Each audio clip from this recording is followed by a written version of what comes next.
na no pay me pese me san e ma ye kai ye ho wan se Ghana obi anya ni sika pa no afi a kire always go gawe minimum no ono di adwuma se se woni nkrofo ne dai ne de man adwuma no krokoye ye no kra before e be fa no kra no ye ne dai ne de man wa frem e mema ne de ne ye wa frem e ma ne de ne ye se woni obi dai ene ye de e man no se wo ye sa unya bi da simple enti what you condemn you won't attract unim ni panashase ena unim baabi a ofiri a wabedru baabi a wadri adenti na asemu a unim woka mi wade no so wope nanso o kaseti a wo yesa wabopo atu nyame tim se enye enti ompe sauti so obi aware enkoyi anase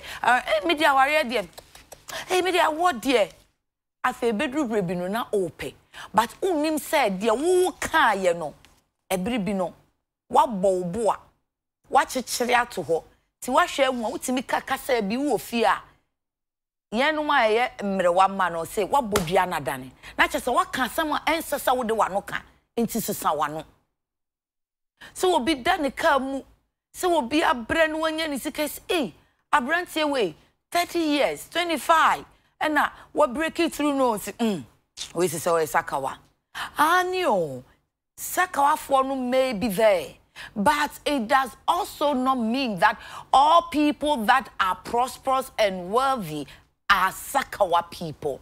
Of course not. Some have been blessed genuinely.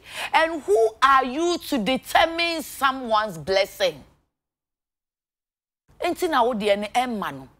Enti sa wo pese wonya ni ya ba bi kra de obi tumi sori say ya ko hire nipa no ene e fan say you are going to sow a seed asafu awrade pacho said e fia kira ye misa ebi som ebi ko cha de ebi ko bre wo ho ase ka che nipa ne say what die onyame amwa ye nhira onyame akai wo onyame ahye wani munyam onyame aye wiye na said ya wa ye woi me hwehwe say onye misa edru pe bia na yanti enuanu alatafo na se but omu wo sa sunsun wo mu a efe kwa enti se bibi wo a ye besua fi wo mu ho a ye mfa we enka ho salata ni be hu se ni nuada no masaratim ana woda ne Ferrari mu ana momo boy woda ne car papa bi mu no I can say Ogana, God don't bless you my own go come but we no not us obi ne brof not us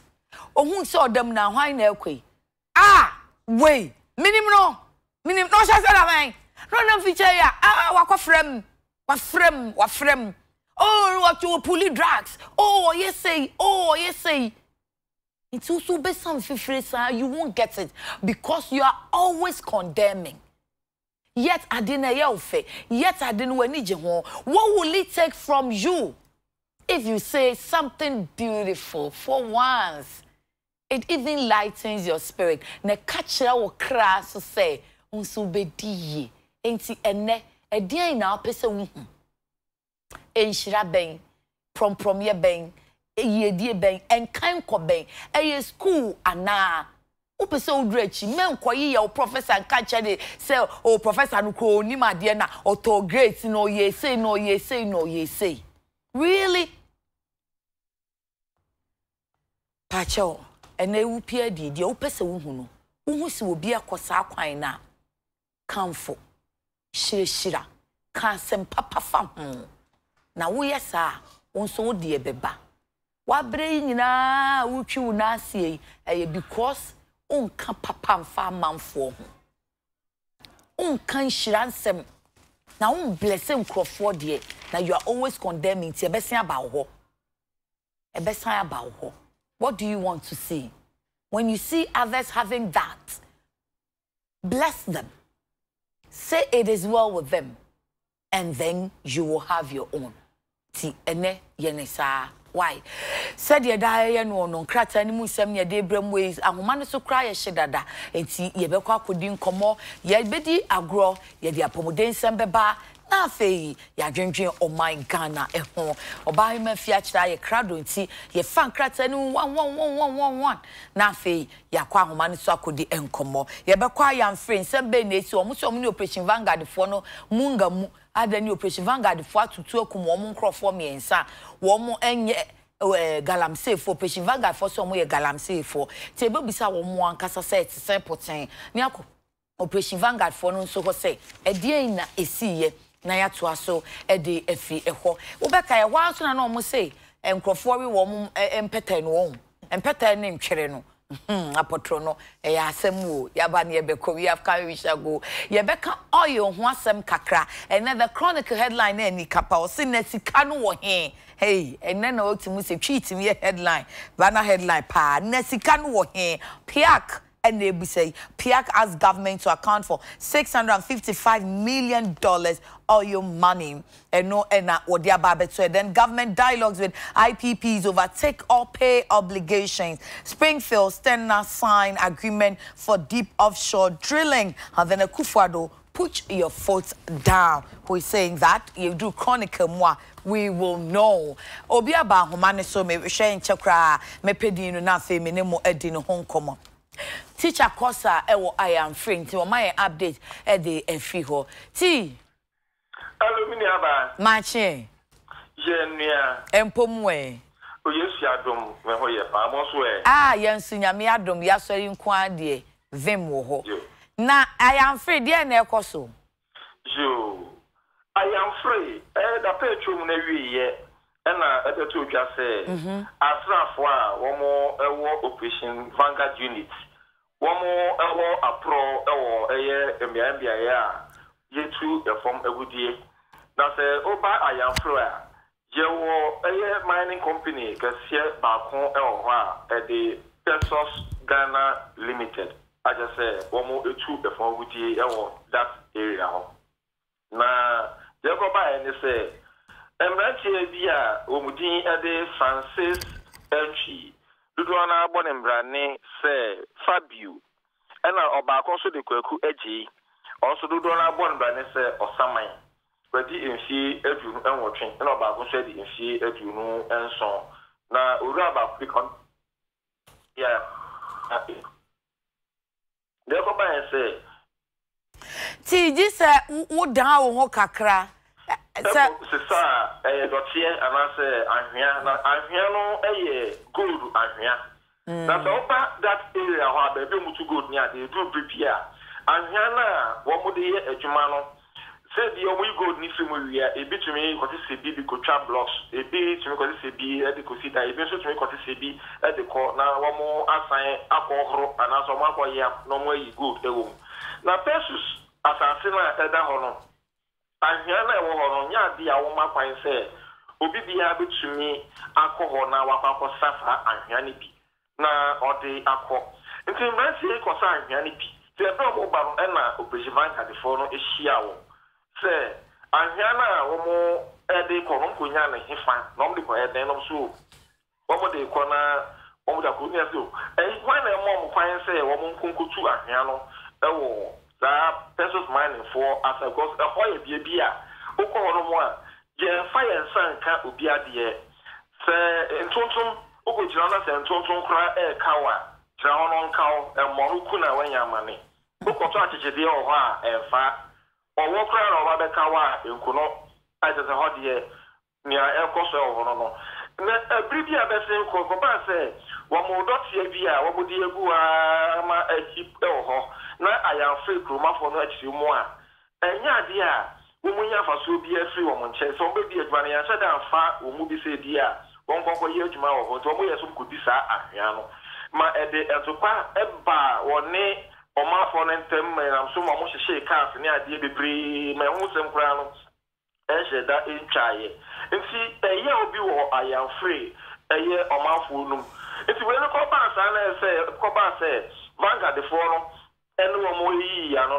eno omafo bi so chi twi yes the big one person mass and your man e koso one person na Vanguard for NCZ o ma hwea no ena won so se nya do metren e mo de ahwea no akoto ko ba se mrantie na abubu ya no so nanka wo mo e dia ko prekope de hu ya ne se Obakwa bidin ede kwaku agye no etuo akasa na beti pa asoha efe ne yam tutu na watutu efomu dip o na Francis yeso onso ye de yi no na obakwa ka ono omse na ndo ono kra de otwem na nsetu no ekoka no na ne die makoye den ya up to the minti se wewu anase oda sorti ase na mranti mi nu ya be bom den ya Francis entry do na bon prane Fabio wewu kwakwaji ono so we free mu na meni ne yiri ahia no ho mu ape gold wo mu ana wo mo so wo mo de kwa akosi dan na bra me ko du krumo eye kwasi aka enti wan na tutu onu tuo na fi hin na camera ante no etuo no operation manga asrafo no ena eto ya me no kasi kura no wo mo eda so egu kwa ba bia wo mo wono obi antwum fa ho ayamfri ni bia enko fa ho se bia me kutwim ewo ho achese ho no akwa hu wo mo gate anu ina asojafo ne aposifo achi ho no aboso na kwasi adei ena omanfo a wo mo wa ayamfri mba ne mbami inara eye won adwen se enya di a won be prenso amasojafo no afa wo ho adi efeso won prema ehyen biara etwumu emfri wase kropon enkroso ayamfri se okodu kwa na so ogwasa na se kumase nti kwante pocket ye no wo mo editize edi ndria ebubo apapa tumpan de mboba akese si kwani twejapto eye ekronu ekwan ebubo ko chen ene mane mbemma wo do duro be ye pempempempempem so mo say publication na ba out no say embrace no mo ye galamsies no so mo nye galamsifo nemu ahia no wo mo kutu say wo mo de kwa akosiesie edan CBD wo mo nim ekọ ba bi a wo mo de ahia no egwa kosi edan no esan so ko ebusuafo ho ene ebusuafo yi ekọkasae na me ne be ma ba kwa ne dia de ye kwakwaji no ne yiri Fabio Francis entry ne yiri the service Sekina mensa wa wo abodma techebe bo so miensa ena opinion so enya we enfie mienu adumu na wa yire no wo emba wo ma me no mi adi na ho ene ebin twetwe ko wo chire ma na chese ekwan asrafo ne fa so etu etuo ede bo emrantie no enya adi a aye wo muden anya wo muden nti wo mo mpren nti me no ka sei ayamfe kuro no wo ma wi ata so kwa bia wo fa so wo ne asrafo ede be sie ni e okuro ho no wo mo ne won ede be sie nti ayamfe no kasi ye ho entry enam dia esinti na ni na mu na approach for so mkuso a wo mo ye sign na say social isi ye no wo mo eye emu ehwe mu no be ho sem apetutwa na so still na no da ho entry ye mu mienu wo mo ehye emukra bia e odunkwawa approach for so kuso a wo ye emu ehwe mu ti ayan fred ye tina wanya operation Vanguard for no bi so ene wo makasa Operation Manga de for the bed in pass of Mutumia ba ayamfrefo ni bi anim eno mo akasa.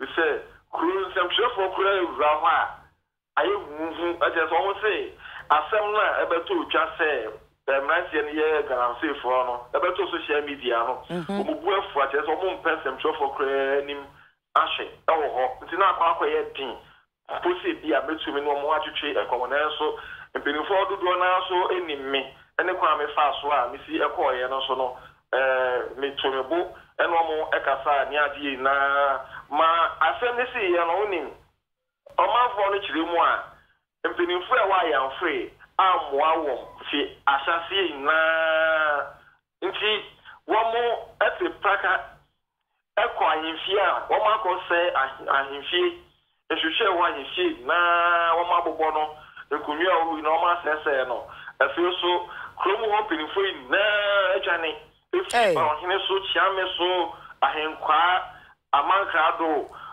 umu na obia ayira assembly man o efe DC kwachi ono so ayira omu chiremu a assembly man o no ono no wanya chance aje so opportunity on there oye adwuma o Pesos Mining Company hobi na ayese ono kwa na yefon na ohwehwe ondwen omanfo a account ewa yan free na sembisi asemi ko ba ewo omanfo ni Pesos Mining for entemu a ese assembly man ni pinfo no mutumi nkebi ma wo ntisi ade omo de mbrande be sha omo sem no ma ye dia wo mo pesa aban ambi Now I'm a share.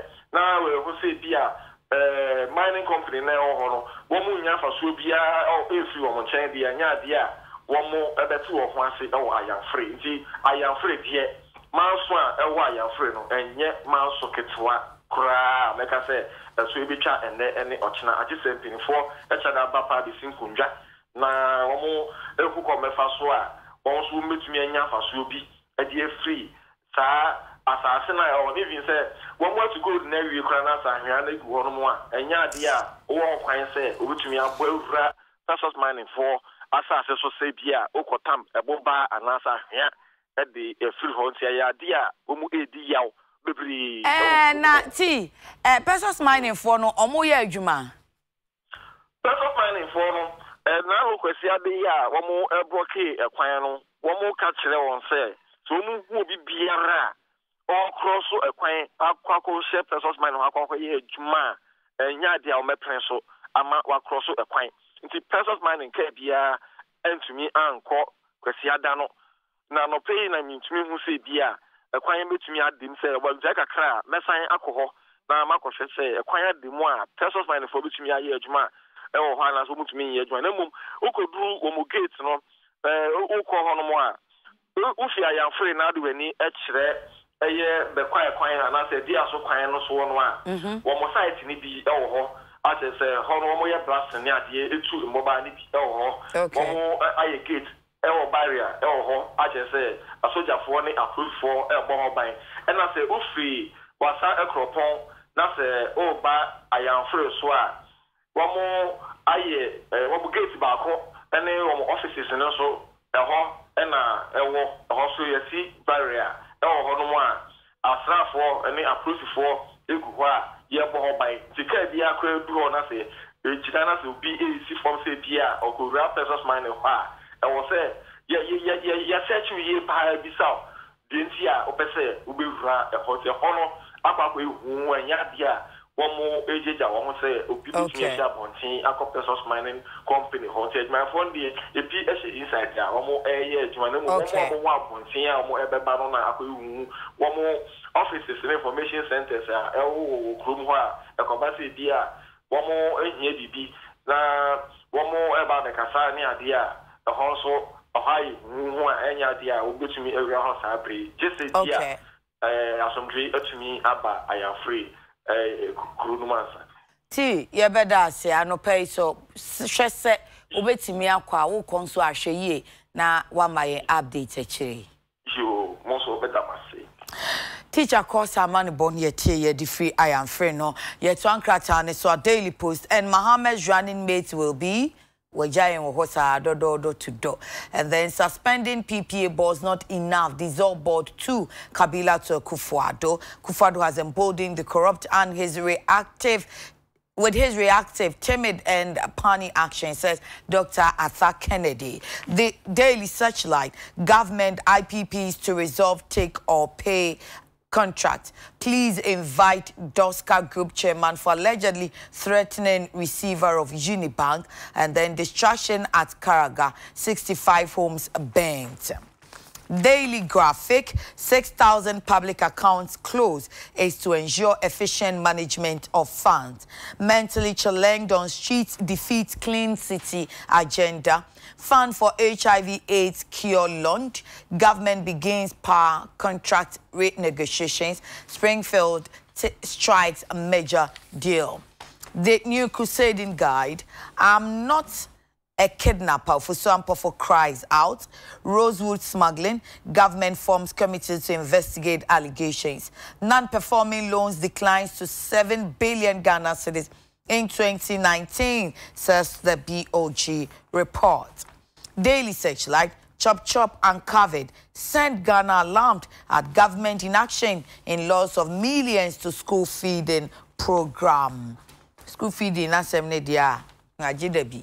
Daily Dispatch, NDC primaries, the analysis. Daily Guide, Amidu hands for missing $15 million oil cash. Springfield makes history with rig contract, and please intensify search for Tumfor's chief killer. The Ghanaian Times, 5 die, others injured in gory road crash at Ukanta. 10 young entrepreneurs in something challenge. Government collaborates with IPPs to resolve take-or-pay contracts. Ministry sets up committee to probe allegation of corruption in Rosewood trade. Sir Rosewood, if you see a mechanic saying, "Be alcohol, me will be on so to me for say ya, Diani de, I buy banny any na cha. Now, child be drew baby or so on or margin a car containers bear 7 or so. And so Gusutra. And no say, oh my Jimmy containers bear 7 at Kosi police station. I mean, just say police for the chief Rosewood or call your sword police station. Hey, I can see. And my emergency say, oh, you want to the boy say, oh, Fred Kaya Nache bear, Busumi, me, and I'm catching so would you make the wood you follow up? Oh, say, you man, no say, yes, I which is there. It's milk also follow up. It's never friend. Madame for now, oh, friend, me, no. Me no be decided The finder Springfield makes history. Hey, Springfield in the trend. Papa, no be easy.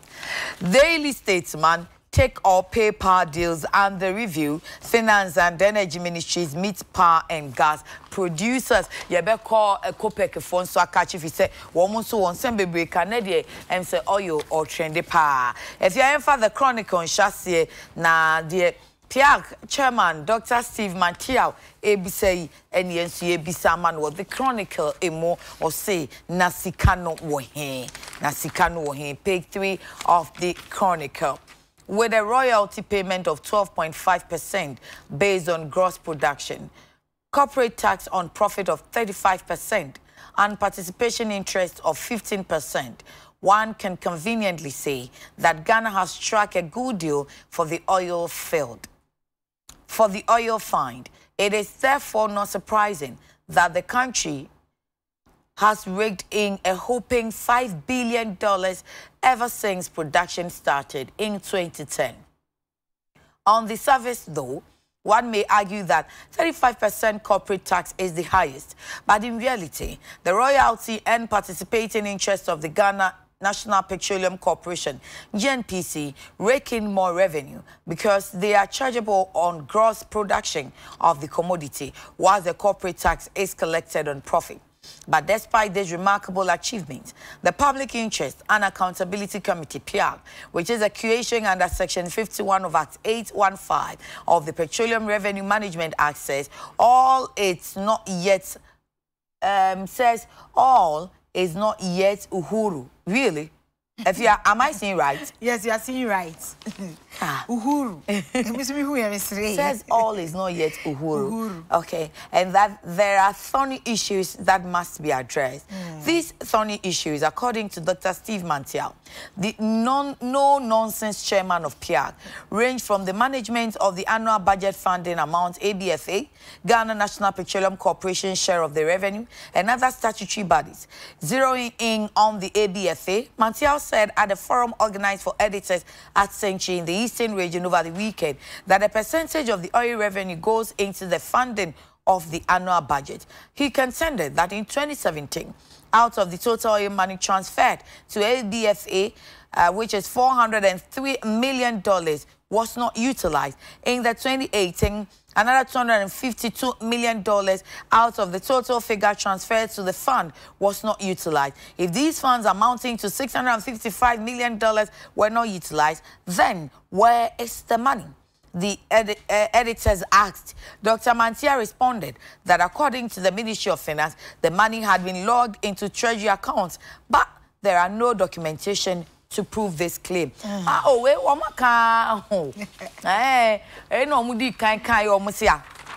Ubisa omuse ho ye ni omuse mo ani di ankese se ehu. Fi se mu ko bisa parliament se mu be yusu. E na da no kra bantima MP no bae. Honorable Daniel Chema Boanje. And the bisa no a recurrent ano wanka se sa o kan brofu bi brofo na yire ba if ya make catch. Oh, yes, sister Fia Bobo Sodienko. The Chronicle the Bokata and no namede esha se. Krata fe to so miensa enemy je now so o the Bokata enim dia. Bana headline or se na sika no way na je se hia broni a obeka twi nte na Chronicle ka twi. Na we ayasem bisa chairman Emma Public Piak chairman Emma Piak.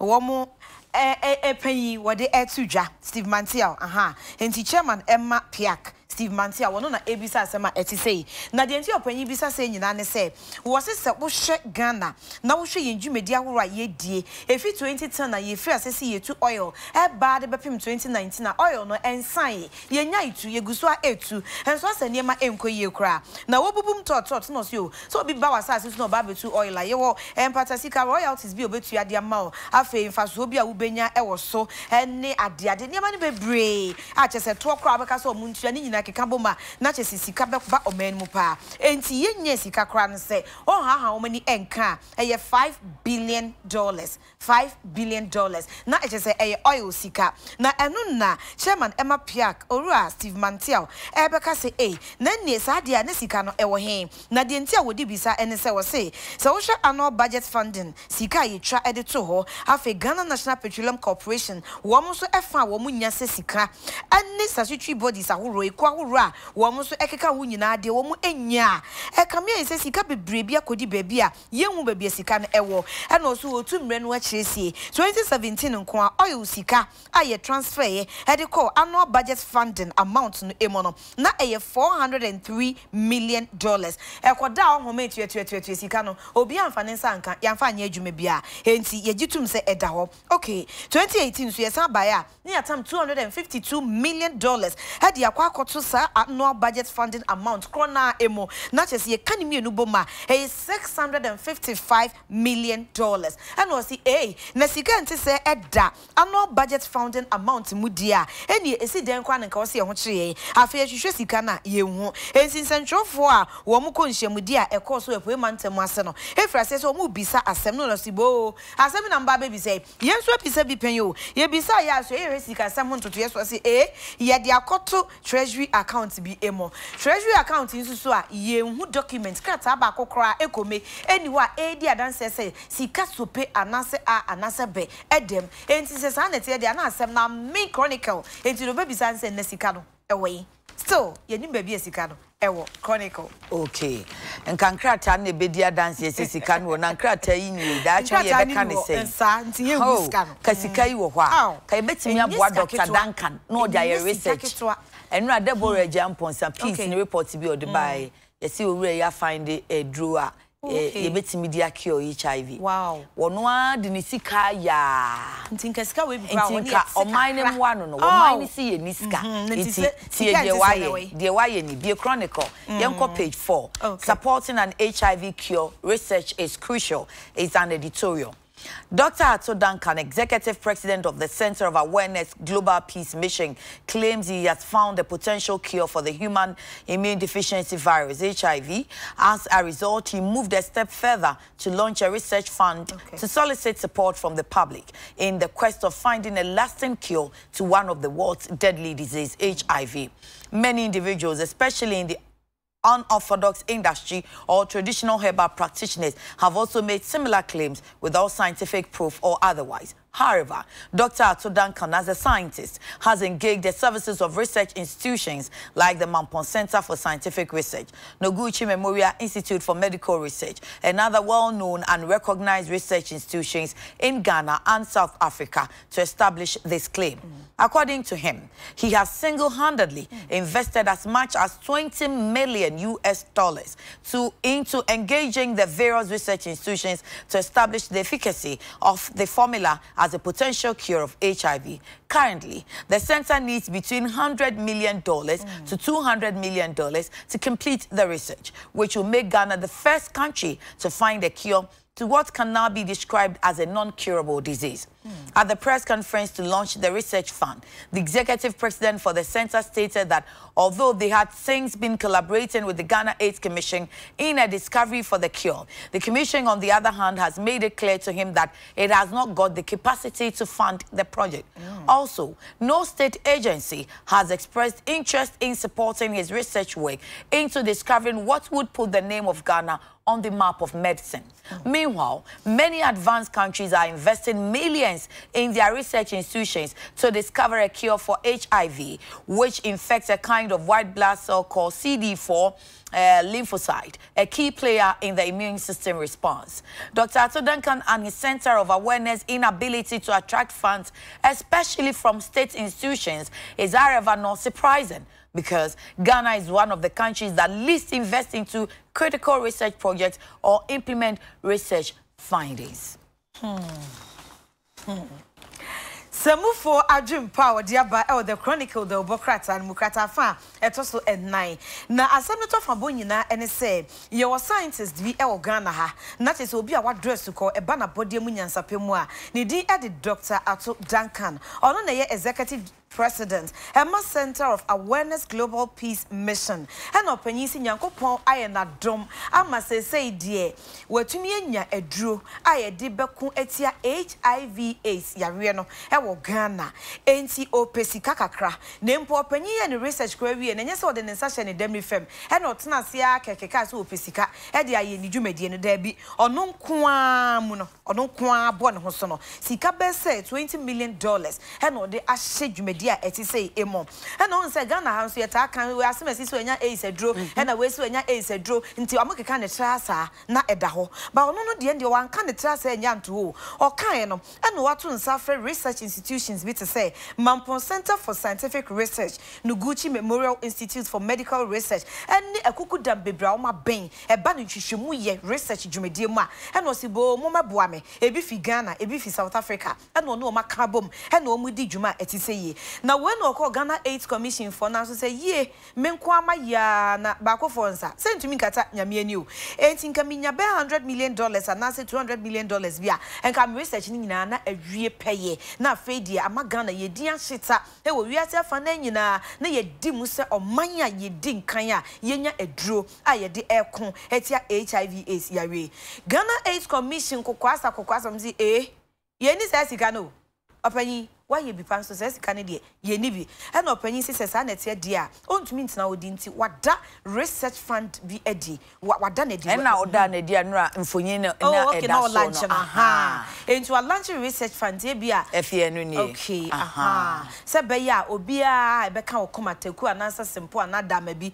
ubetumi di akwa tai nechi na ma enhwehwemu no awie peye na wakasa na ozimi we kura nya menwa Ghana de ni me hia no ya esi eniska o ebianze $655 million ya de bepemene ye hu ba bi sika nafa enti obi per $100 to $200 million e dia ye research enti say beboa wo ya ama AC nyese bi ni Ghana ebi wo ha na mankofo ho ato wo no onye pi nti launch account no enie ena egu screen so no bam enti e ka wakoma na fa account number na ubetumi adonate kwa me mo san fa account number no nto so na we no eyetimu popa na ankrankre ene enwumakuo ye seremo wom say ye nipa ba akofo de but ye ma me mo asem bi omko mo say fantefo no ba akofo ne kodi fine ene efre wom nyina fantefo enti ba akofo ahu na imagine na nwako e be ye say ubeti say Ghanaian enya say black man and African keke African au be narrow it down abeka se Ghana ni ena otimi ma yenya HIV ya de no adru unim se ye de yakua Ghana de ye di ni wo yanum de ye benya but de ye de boa se de ye beka se ye ni sika ena chronicle busa se na sika no wo hin no se onu ankrankra timi anya $20 million no wa ye no research che se onim ni a onka e che se na ni abre enti muma ya mwa no said ye be ya ebetimi abem account number no ne da wo no US dollars account na washer no na afi Ghana cedis de no kwame na pacha ye mange ben Ghana Commercial Bank GC no mo da so Ghana Commercial ubenya so Ghana omo da so Ghana Commercial Bank wo mo diversify wo mo ho no ye fa mo Ghana Commercial Bank wo do your bad da really ene ya na ye ni kan Ghana no omo ye GCB but they are not Ghana Commercial Bank That's a GCB ni acronym. GCB ana. Sister, a baby by a mom than a woman who would you win the coso. But you mean so me a Ghana commercial. That is a more than or more a year or two ago. And more than GCB and no answer. Almost from GCB and not Ghana commercial bank. So GCB bank, it's Pacho. Now the Kakra Kwakotum Edia Boapa is a good course. A good course. Ah, sister, why ya dear, Mummy and Suyam one. Nenya de bia na ye de anobe kan say ye de ntimi nye hwe yeah imagine so we do baby e be kan say oh Dr. Duncan is from your country Ghana Uncle Abeka Dr. Nsroma ho sa wo hu sa na Abeka Kofi na no ho mama ye moa na o man ne de me de ya kan say ace ni so bi o Ghana ha o enye se bi ni ha efia se bi ni ha mpa ade be bua wiase na de ye de begie fans ye de begie fans points ye de begie fans fese wo bua humanity yeah bua foforo ama wo mo anya ayaresa nti mama ye moa yenko the finder Springfield na am say wo trending papa nti me yenko Springfield Springfield makes history as first indigenous Ghanaian and African energy company to drill for hydrocarbons in deep water at depth of 4,000 feet and beyond yebehu ewo hifa. Hey, where is my page Springfield 8. Story? Page 8. Thank you. Page 8 of the Finder this morning, or can Springfield at 70. Miss me babe king kindness sister Fia Achechimo Amayeng. Springfield Exploration and Production Limited, SEP, a subsidiary of Springfield Group, will make history by becoming the first indigenous Ghanaian and African energy company to drill for hydrocarbons in deep water at depth of 4,000 feet and beyond. The company begins its first drilling campaign in 2019 and is on course to be the first independent Ghanaian operating company to drill in deep water and produce oil and gas in commercial quantities. Springfield, which operates the West Cape 3 Point Block 2, has signed a contract with Stena Unicorn Offshore Services Ghana Limited, one of the world's foremost independent drilling contractors for the Stena 4th Mobile Offshore Drilling Unit module. A statement from the company said Springfield would utilize the Stena 4th in late September for a drilling campaign on WCTP Block 2. Yeah, great. I was have me go to why the finder the Bokrat and Katafe to so ngochi enie na Springfield ya say air trend no Springfield Exploration and Production Limited Ghana adwumakuo na Ghana adwumakuo a aben wo oil ene energy ho nsem ahodin ye emo enti abakosem no eba beye adwumakuo bi a egina ne nan so peme a ede ne ho na onfa ne ho bata aban anase obiemu ojane na so independent ode ne ho a tese wo be hyase etu oil no betu ne donko 4,000 feet deep na choto betu pa akọ epunumu papa atrampo a tese wo kwakotu oil na wo chema wo say 2019 and a Springfield Exploration and Production Limited hedwumekuo no wo woso no sa doton kakra edeche say yema na kwanya na ye de mana obetumi etu na wo chema wo say wo bekwa koye na djuma e wo West Cape 3 Points Block 2 esan say wo ne edwumekuo bi e friend Stena Unicorn Offshore Services Ghana Limited wo mo assign contract enti hwie be September bosumi idea ni medie na chese ne menyina ebekoyie ama Springfield efrase na wo motu wo oil no e wo Block 2 Cape 3 Points ho a ebe eniji sempa na nyese wo betu oil kitinkiti bi dabi commercial quantity na chese ebe doson ye beton na ebe ma ye ho atumi atoyen pa eba no oil ene ahodin adwadie mu a enti eno ene asema enne the finder the Bokrata no watwen adwene esiso e okata afeto so watwe menko watwe wa government IPPs begin 3-month talks to resolve take-or-pay contracts. Government has begun collaborative consultations with independent power producers, IPPs, to resolve the take-or-pay obligations crippling Ghana's energy sector. The 3-month engagement, directed by the Ministers of Energy and Finance, will involve direct discussions with each of Ghana's independent power producers, IPPs, and gas suppliers, among others. At a meeting with stakeholders in Accra yesterday, the Minister of Finance, Ken Ofori-Atta, reminded the participants that a stable and growing economy was in the interests of businesses and investors. The collaborative consultation process, which has been welcomed by the international investor community, is expected to provide a forum for stakeholders to contribute to government energy strategy, he said. The minister emphasized the importance of the sector and its private sector operators and investors to Ghana's energy future. Yeah, that's why I would define that the Bokrata and Krata Fet also enwotwe na anwodenia ho nsem energy na ye came and che ba beto dresses e wokoye energy sector ho na Ghana ye deka eka burubruja na eno na ban no epe kwan a obetumi afaso bubum tot nkakra ama eka edawa oman no emene ye ne yetumi atua enti wato nsa hedi afre independent power producers so wo munyina oto hu a ofre wo munyina emra wo say no for madwini enwupuno so ekwan be ne befa so aya hoodi ne eka eda ho no ebetumi atua ama energy sector no enya enan agina so enti ochirema wo se abosomi miensa na mpanyufo atuasi wa wodi edi dwuma etise yi enti asrofo mhwa hoodi ne honsem so omo ma ben e wosikasam emo ene wo so omo kabia ewuom ewo independent power producers ekuo ohuro emo wo omo ma ben ewo gas ene ho dwumadi nyina emo no na mpanyufo ene wo motenase abosomi miensan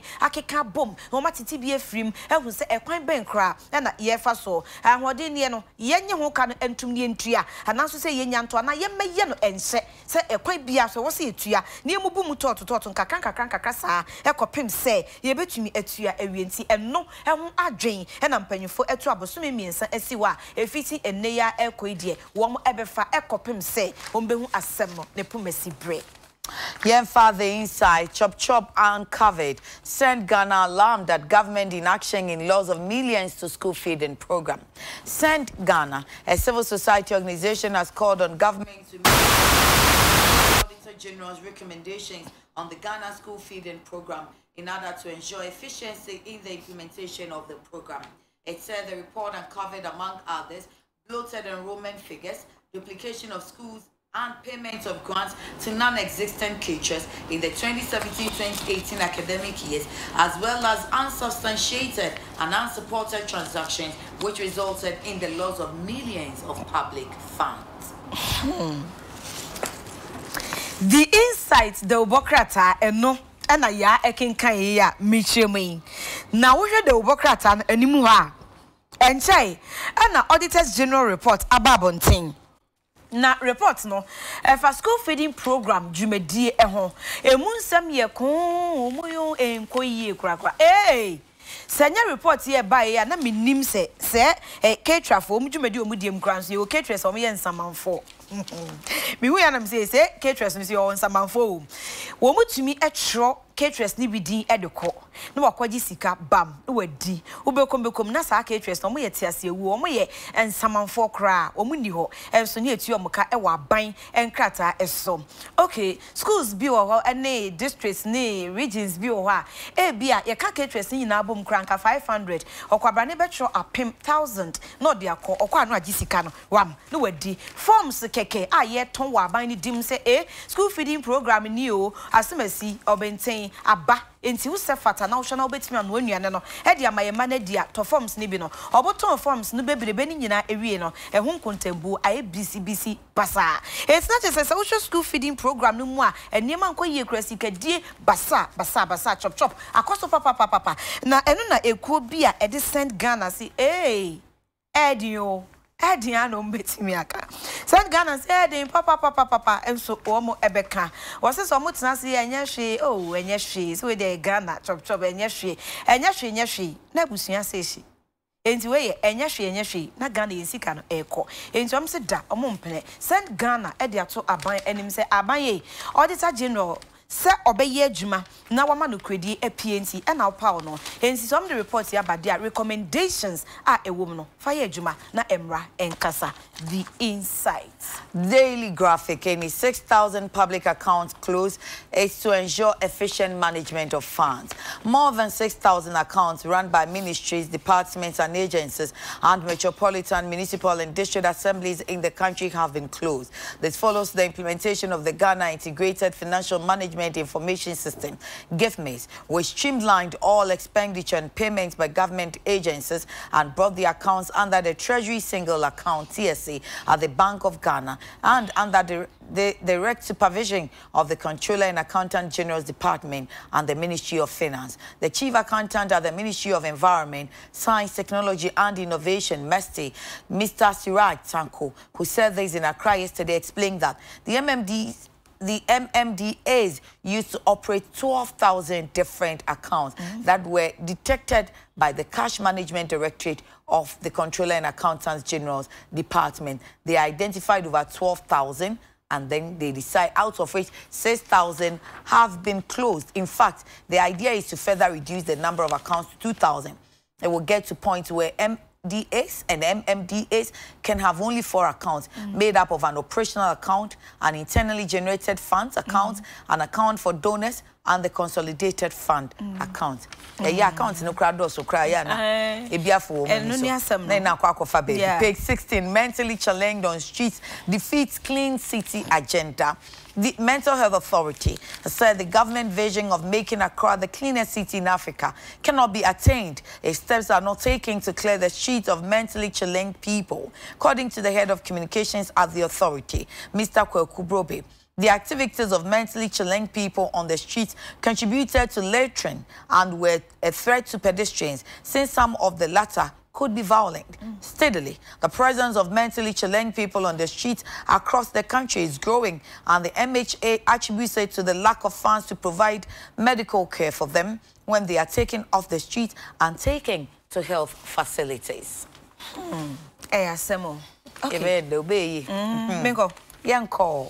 Daily Graphic de Obokrata okuni eni na meshase e wo de Obokrata no enim de wo kan ene se woko aban mu a ye o ministries asoya departments any agencies na wo mu nyina eye adwuma e wo man no anase aban no dimo ene o metropolitan any municipal and na district assemblies wo mu nyina eye adwuma e wo aban no edimo na de tie nie wo mu nyina abiebio account enti metropolitan o ahoro no bia won account municipal no obia on account, district assemblies obia on a bank account, and na fe die empanyfo se there be account no ados dodo enti wonim de omaye wo mo de system anasa nhihye bi be ye adwuma your friend Ghana Integrated Financial Management Information System na chese ebeboa ama wo maka aban ministries, department, agencies, metropolitan, municipal, district assemblies wo account ni nyina bomba ko.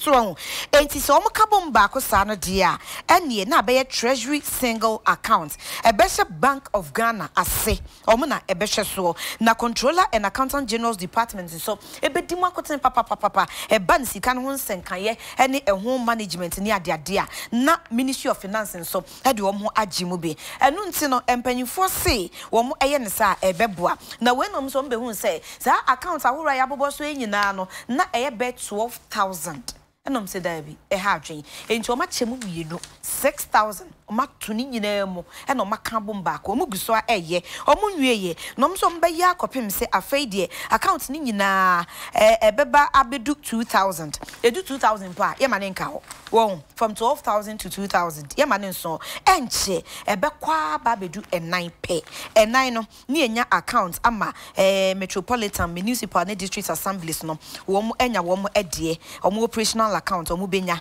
na afei eba wo mu dwumadi o mu di ne da sika kakra o mu tumi enya assembly kakra internally generated funds o mu aboa no na yenya account di ama ansana ebia dona bi bayo wabeya assembly no adoye kakra wo fi US wo fi Canada wo fi Aksa kakra na yenya donor account nso e di atai echi ansana ni nyina emu no consolidated fund enso abeka ho na abeye ennan ekoba nsa ebeboa ama mpanyimfo ni ekuhu yie na enkontabo atumi awie peye.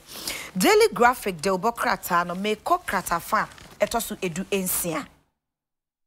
Mental Health Authority nom se abane no so ade hu se obema monten so ate na kroma ye fe sa na abane epew Na say ni so ade we de be yire pa we be de na abem.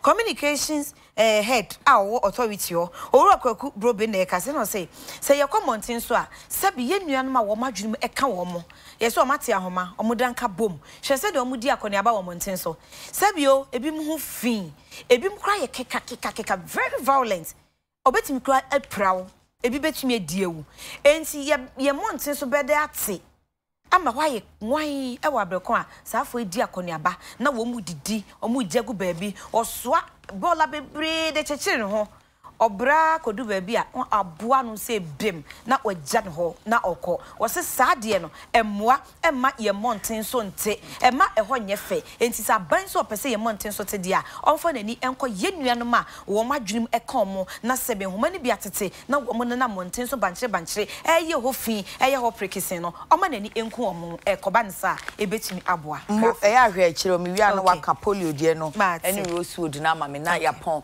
na me kodi nkomo we mra quickly Romeo Atiase Owura Danka na mo aye executive secretary a oda Copec ano Copec chamber of Chamber of Petroleum Consumers. Yes. Eja mo amache. Yeah, come here go arena no.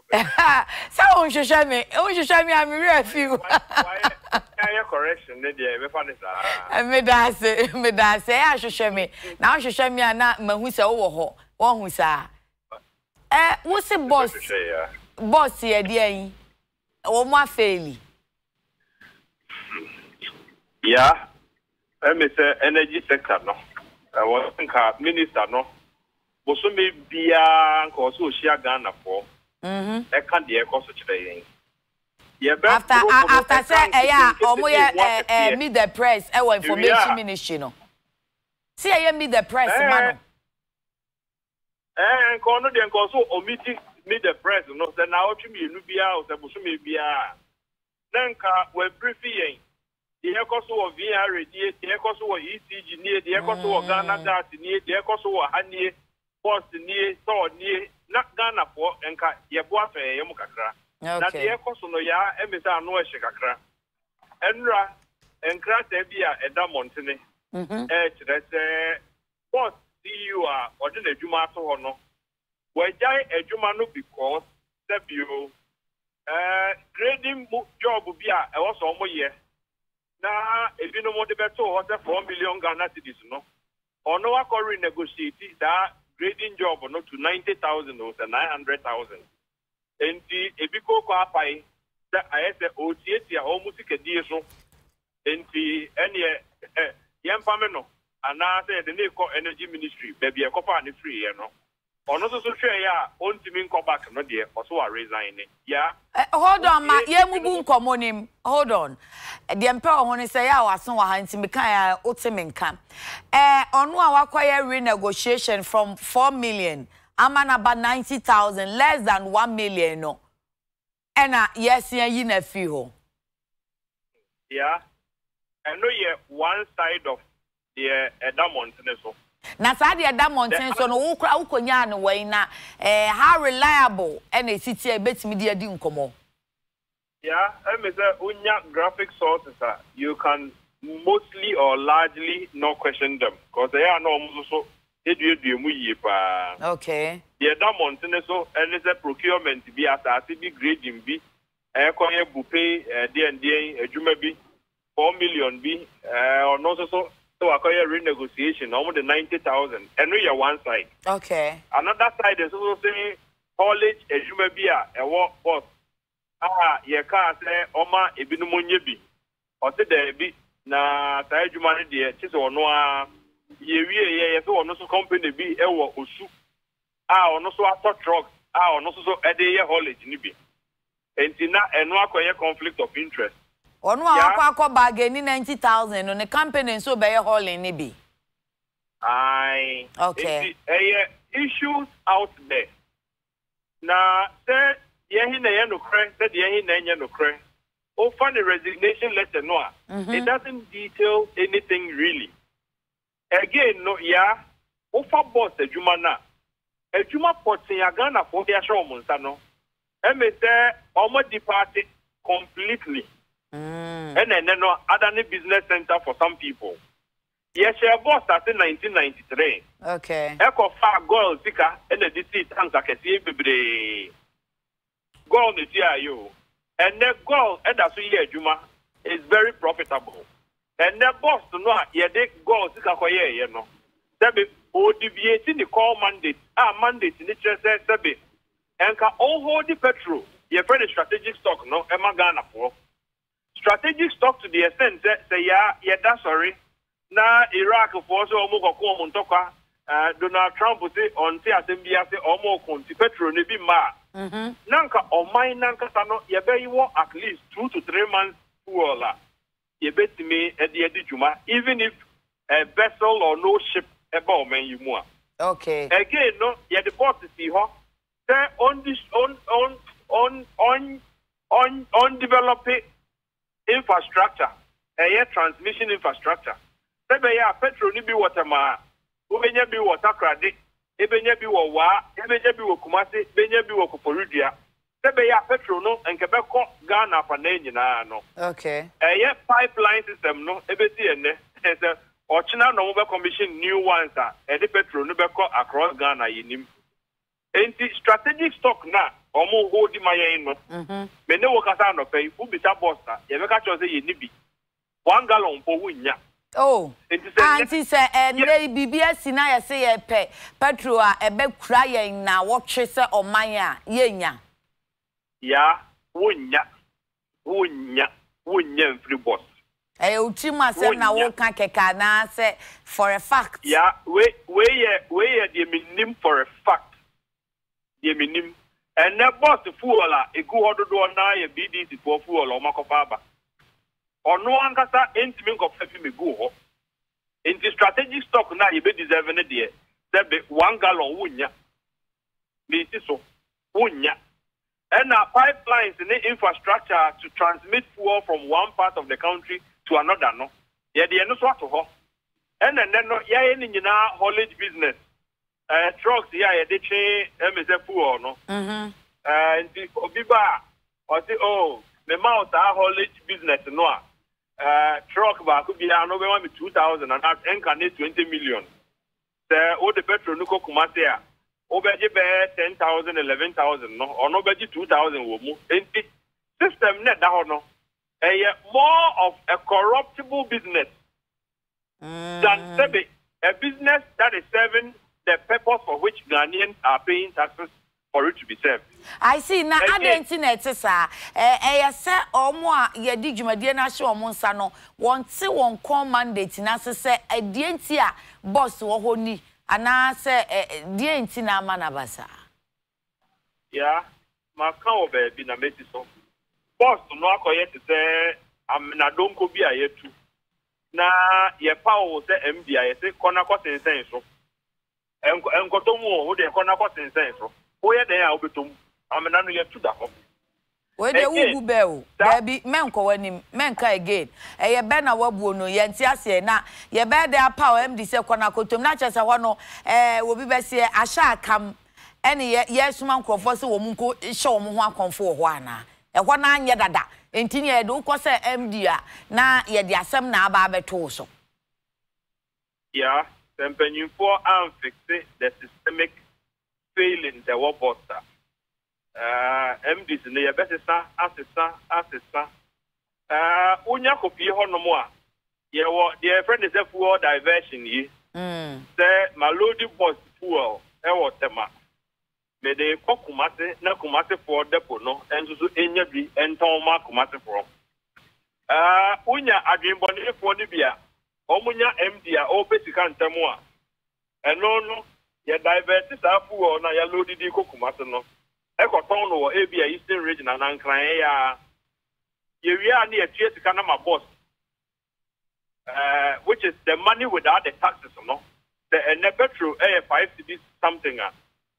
Without the taxes, the 2 cedi ABA 80, 2 cedis 90.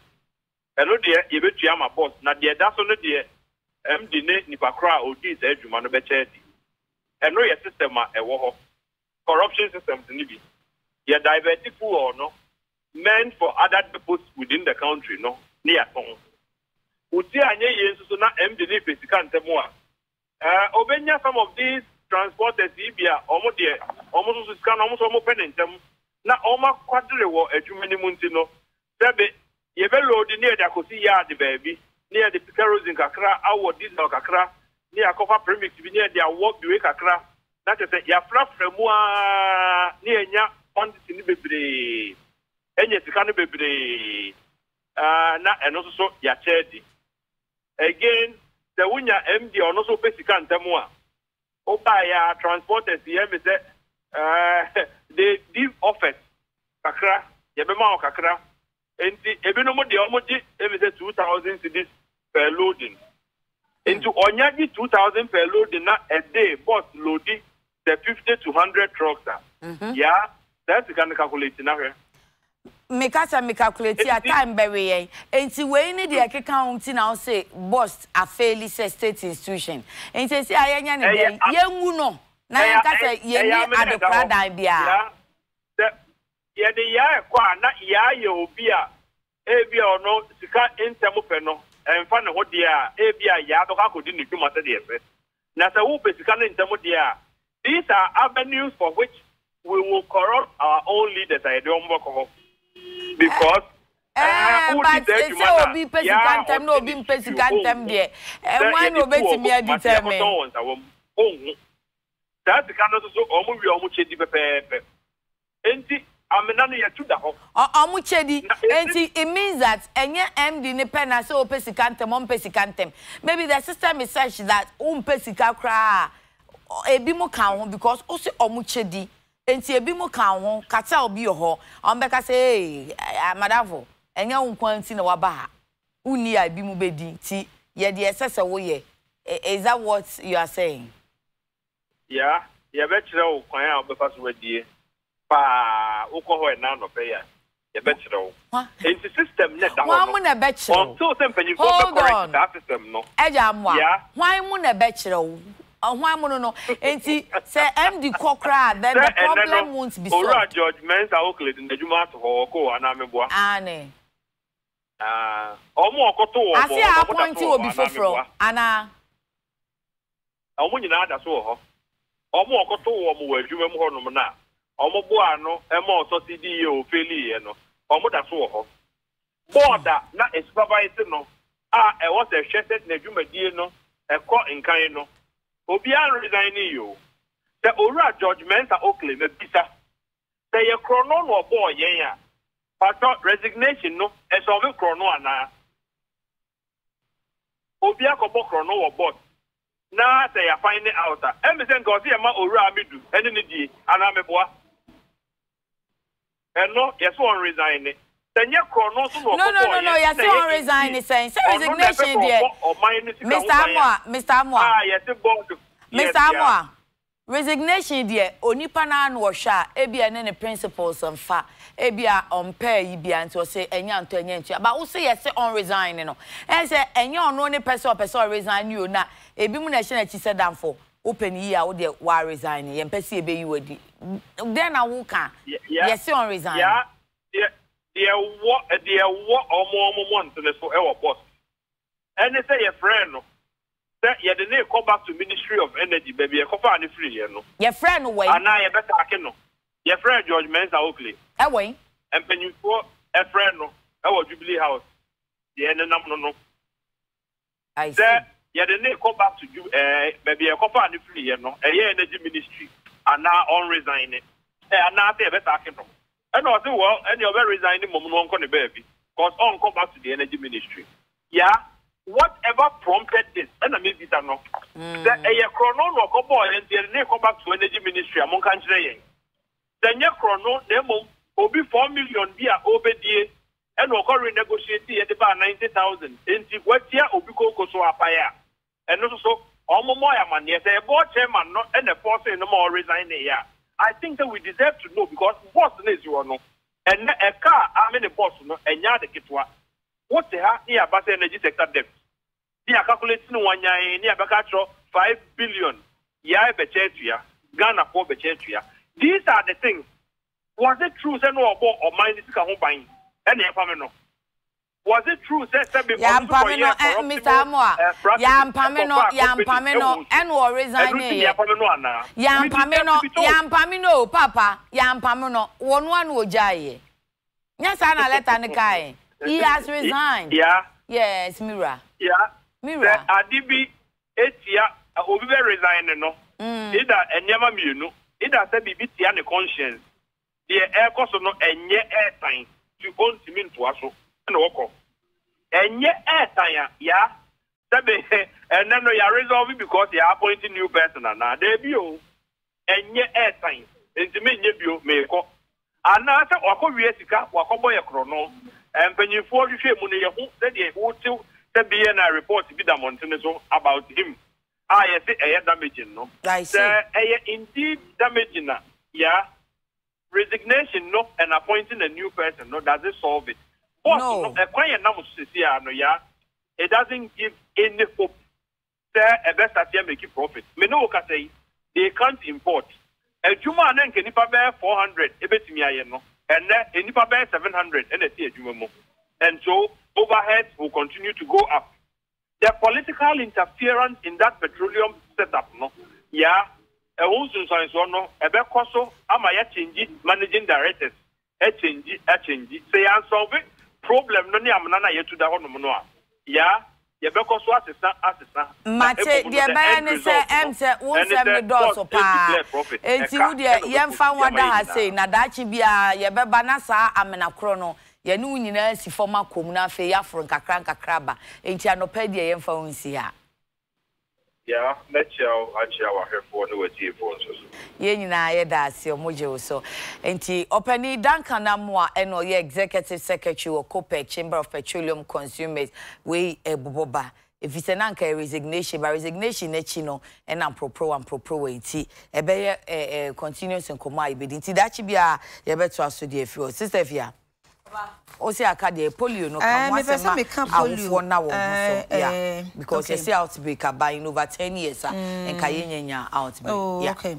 Ghana Health Service and mpanyimfo edi dwuma bi ewo empota mu bi ti se chirepone bomprugu gushegu saboba tamale ena sanerigu na wo kyerese wo mu di enuro ebesoso ye mofra enum na wo ma senso efatase ye wo mompane no ya wo mompane eye emubuo yare polio ho adwuma ena mpanyimfo eba bedi na wo matu ho na mo se de be yi a enkodra wo mu anya yare ni ebi ene wo ma wo mu nyanya bi na ya nso ano a eba beto dwase wo menya bi no obetumi esia no eno nti eno mu betu anamo a eti sei wo so wo wo no mu nya ne nti sei abayo bi a wadi mfinhie mienu type 2 polio virus no wanya bi e wo chirepone eno msi ene wo se ye sorry kwaka eno nti nkoda mpotam mo koya a yesi tamale nso so e wo etifido mantam nso e ya de a virus no ye hu mo woni bi e wo ho enti na hu behia sempanyfo bebo mo so na wo madi dwuma eti sei enti September busumi a edi anim ne de to so ennan e de kopim eda e to so enson na mpanyfo bedi dwuma eti sei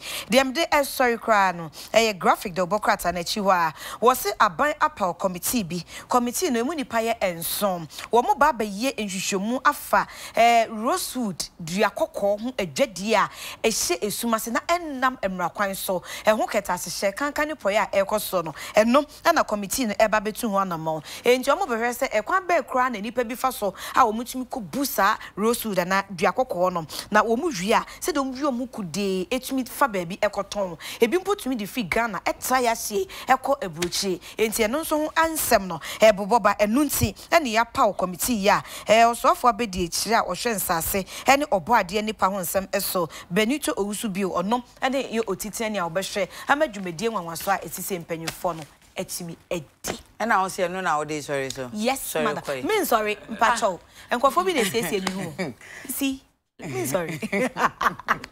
Okay, but on my time I made the juma and the papa. Bijira on so who said that I rented Adekye collection. Adekye collections also fariko mo so okwa media bi na opa ubenya different colors papa for all occasions me pachoko na omo ebesisio. And I'm meeting so CK56 Beauty Salon. CK56 Beauty Salon. Achimota Kingsby runabout on nsa nifa so ho a akakakra amwadu runabout na edan edin kan ehwa ene salon no wokwa fefefe ebesiesio nti medanweko no ase yeah was so baba you official yes are you brothers and ba kwa sheman you am owie no osu oh I just say we are United no share no say okọ Crystal Palace no o share go ache o share go ache pa anti tears of joy. No, I'm say this season the first goal. Oh, okay. Tears of joy. I'm gonna say be your vision said that you be able man you into wash your money hano.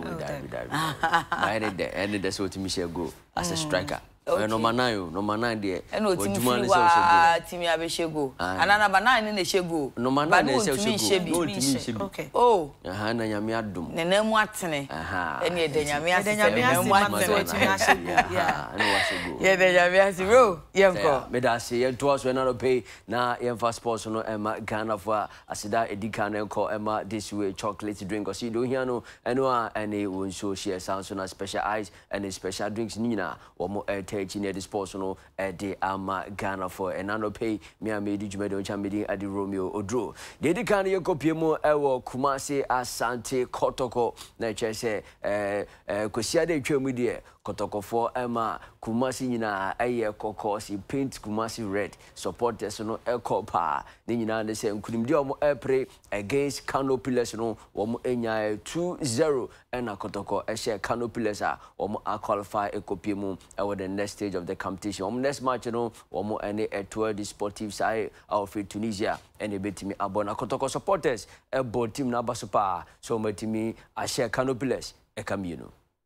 Dear Santi Kotoko, womu eshe Canopiles a camino yomo entimanti endra awo Baba Nyara Sports Stadium. Kumasi Asante Kotoko goal edikai Kevin Ando ana wa share no ewo sima mienu entem eno oye ofa edikai ofa etos mienu 79th minute Kotoko nya goal a etos mienu eno so no Emmanuel Jamfi ana eno so ekatuma oka first leg ni second leg ni eboma Kotoko etimi a qualify 4-3 on aggregator womo eko manuma omo ebehia Etoile Sportif de Sahel omo free Tunisia eno ewo second last round of qualifiers ansa no omo etimi ewremu ewo group stage enra UTV yene Kumasi Asante Kotoko chitafo no ebi adwetwe komamra game ni ko na wiye ensam omo editu edwanie the players no bobo boys they meet me single out obia ye the wait me and at least spectators no so ba ma agro na ye dey tino ye better attention na stick say coach no o adwuma ye ntino kakra no eto ayi wait person panifo no Kwame Che ni Kotoko company po no omu kura team no omu nya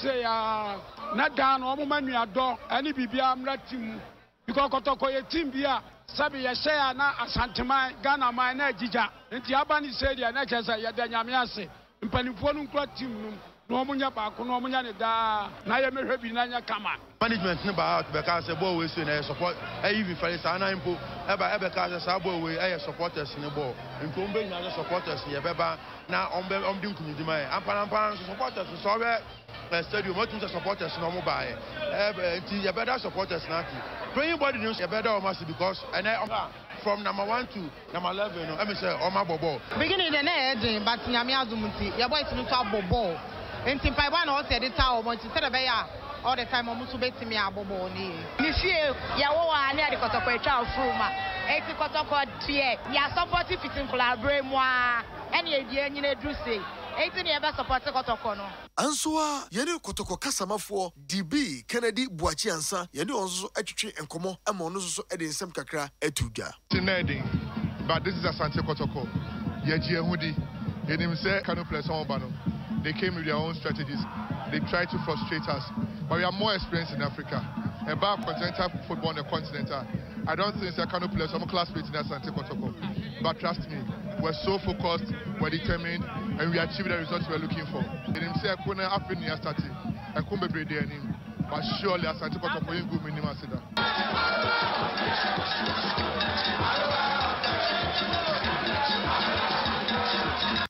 And Asante Kotoko all the way into your Mumpai say one match against a Tour de Sportive Saheno, one bit me Edim Kunima qualify Akopimu over the next stage of the CAF Champions League, the money zone proper, I know, and a Kotoko fans na one NMT. In free Kotoko Kopimu our the Black Queens of Ghana, is here Timino Akopimu our Gabon, and they say 2020 Olympic qualifier. And no, and Emmanuel Ashasi Ebo, head coach Messi Kwaku Tego.